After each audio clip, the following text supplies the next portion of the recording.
Freedom is a fragile thing, and it's never more than one generation away from extinction.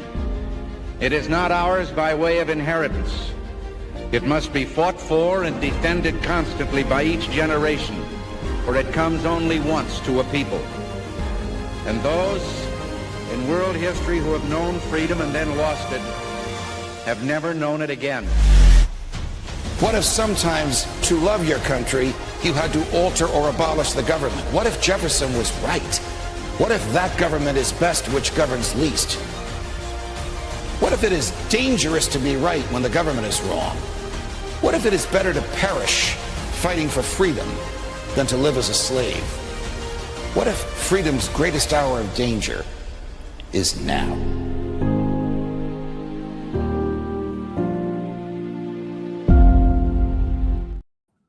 Hi, everyone. Judge Andrew Napolitano here for Judging Freedom. Today is Monday, January 5th, 2026. Professor Jeffrey Sachs, in the midst of a very busy day, 11,000 miles from New York City, joins us now. Thank you, Professor Sachs. It's my pleasure.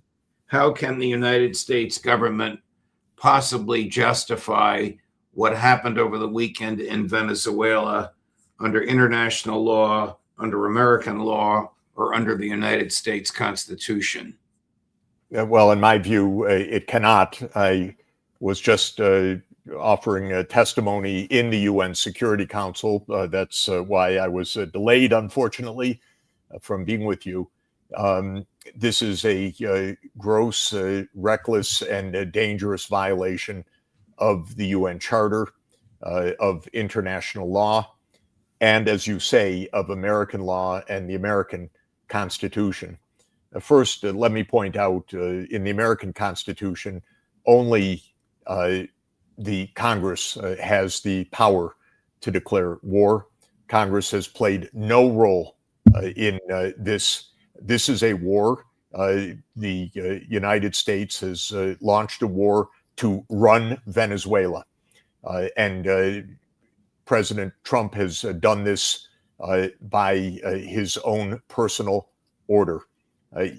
Even kings in the past had more control and scrutiny than our president has. We are not in a constitutional order. Under the U.S. Constitution as well, U.S. treaty obligations are the national law. And the United States ratified the UN Charter in July 1945. The UN Charter is absolutely clear in Article 2, Section 4, that no country can use force or even the threat of force against another country that impairs its territorial integrity or its sovereign independence. And yet, President Trump and the U.S. government have done exactly that. So we are in gross violation of international law, but U.S. law also, in which treaty obligations bear. In no way can this be conceived as anything other than a breakdown of our constitutional order, which, of course, has been long in coming. It has flagged for many, many years, but it has reached a point where, for all intents and purposes, Congress does not exist.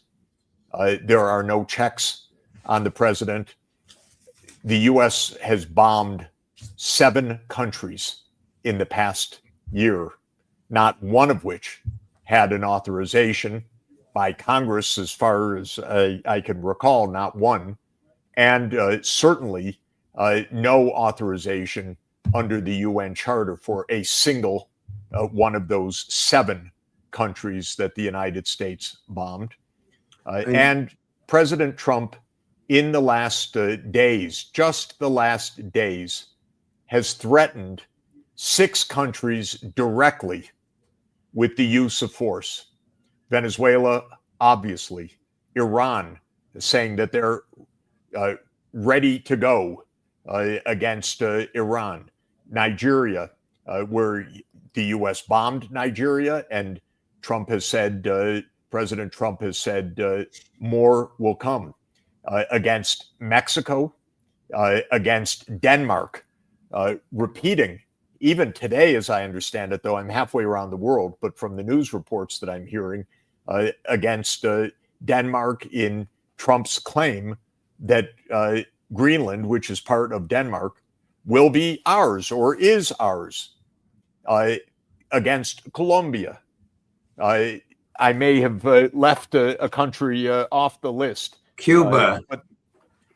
Cuba actually is another case. So I think the list is even longer than I just said, because I had collected for the UN testimony, and I can just quickly refer to it: Venezuela, Colombia, Denmark, Mexico, Iran, and Nigeria. And let's add Cuba to the list, making 7.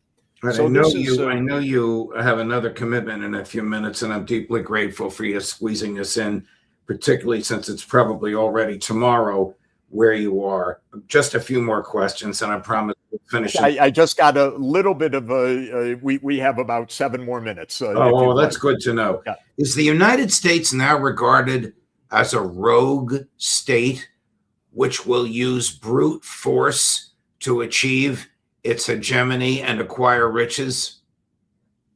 That is the predominant view around the world. I think it's probably the near universal view, if not universal view.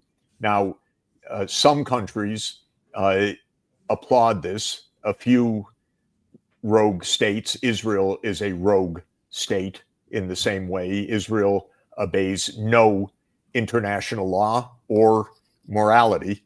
And so the United States and Israel are joined at the hip in this. There are a few other states that applaud the U.S. Lawlessness. And then there are a number of vassal states which don't dare to speak their mind. And I would put most of Europe in this category. Basically, it is a fact, although it seems a little strange, that when the U.S. has military bases in your country, you are in effect an occupied country. It may not seem like that on the surface, but basically the United States has a tremendous leverage over your ability to stay in power, over your internal politics. And so there are a lot of vassal states. But for the vast majority of countries in the world, they view the United States as lawless. And whether they say it or not, they know it. It's how can the United States possibly run the government of another country? The interim president, I'm not sure of exactly what her title is, said, "We're not anybody's colony." If you listen to what President Trump said the other night, it sounds as though he views Venezuela as a colony of the United States.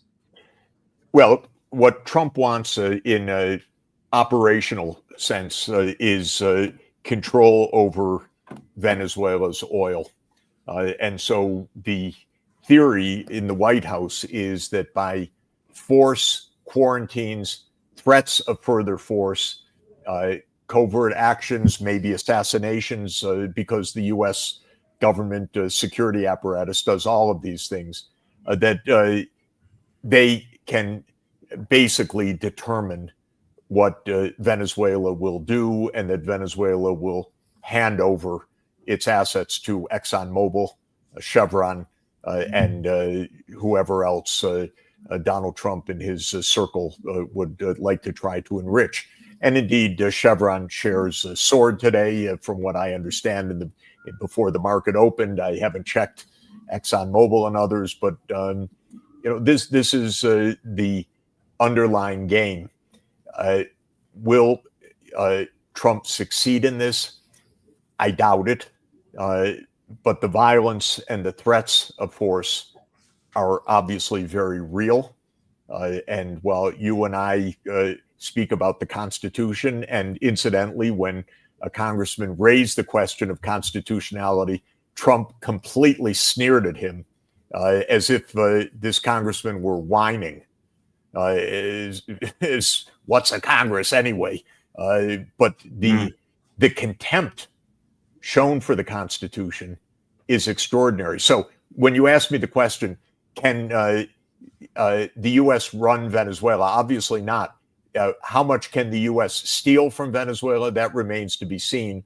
The typical experience of regime change operations is that they don't work even on the terms of the malevolent ambition of these, which is to install a puppet government that will do the bidding of the U.S. They very rarely achieve these ends.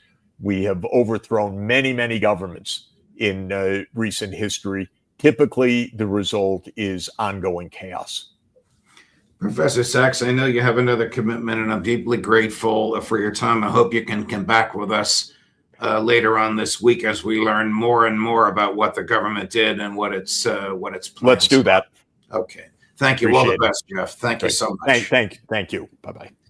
Coming up at 11:30 on all of this, Larry Johnson, and at 1 o'clock this afternoon, Anya Parampil, Judge Napolitano for Judging Freedom.